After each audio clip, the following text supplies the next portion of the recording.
സ്വഹാബത്ത് ഒരിക്കലും എന്ത് ചെയ്യാറില്ല, വഹിയല്ലാത്തൊരു കാര്യത്തെ ദീൻ മനസ്സിലാക്കാനും അല്ലെങ്കിൽ ദീനായി കണക്കാക്കാറില്ല. വഹിയല്ലാത്ത ഒന്നിനെ. വഹി എന്ന് പറഞ്ഞാൽ ഖുർആനും സ്വഹീഹായ ഹദീസുകളും. ഖുർആനും സ്വഹീഹായ ഹദീസുകളും. ഇത് എന്തിനറിയിക്കുന്നോ അതാണ് ദീൻ. തെളിവുകൾ, ഇതിനാണ് തെളിവുകൾ എന്ന് പറയാം. സഹാബത്തിനെടുക്കൽ ഇതല്ലാത്തതൊന്നും ദീനിനെ അറിയിക്കുന്ന തെളിവുകളല്ല. ഖുർആനും സ്വഹീഹായ ഹദീസുകളും എന്ന് വെച്ചാൽ, ഉദാഹരണത്തിന് എന്താ പറയാ, സ്വപ്നം കാണല് അല്ലെ? പല ആൾക്കാരും, പല ത്വരീഖത്തിന്റെയും പല ഷെയ്ഖന്മാരും എന്താ പറയല്, ഞങ്ങളുടെ ഷെയ്ഖ് എന്ത് ചെയ്തു, ഇന്നലെ ഒരു സ്വപ്നം കണ്ടു, ആ സ്വപ്നത്തിൽ ഇങ്ങനെയൊക്കെയാണ് പറയാം.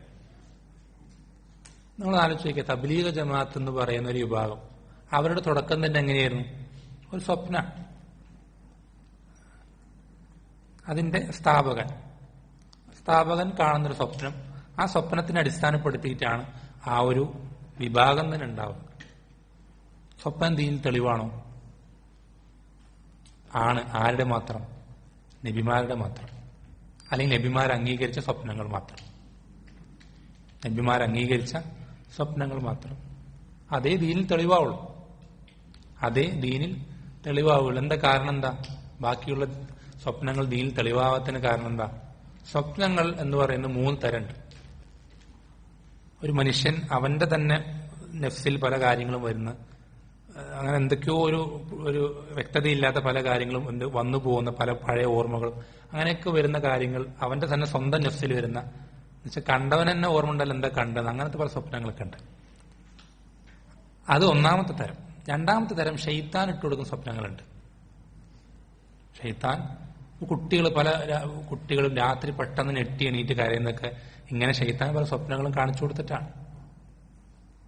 നമ്മൾ തന്നെ വലിയ ആളുകളും പലപ്പോഴും കാണും, രാത്രി ഉറങ്ങുമ്പോൾ അധികാരങ്ങളും ചൊല്ലാതെ കിടന്നു കഴിഞ്ഞാൽ എന്ത് ചെയ്യും, ഇങ്ങനത്തെ പല സ്വപ്നങ്ങൾ, പേടിപ്പെടുത്തുന്ന അല്ലെങ്കിൽ സങ്കടപ്പെടുത്തുന്ന സ്വപ്നങ്ങൾ എന്ത് ചെയ്യും, കാണും. അത് ഷെയ്ത്താൻ ഇട്ട് തരുന്ന.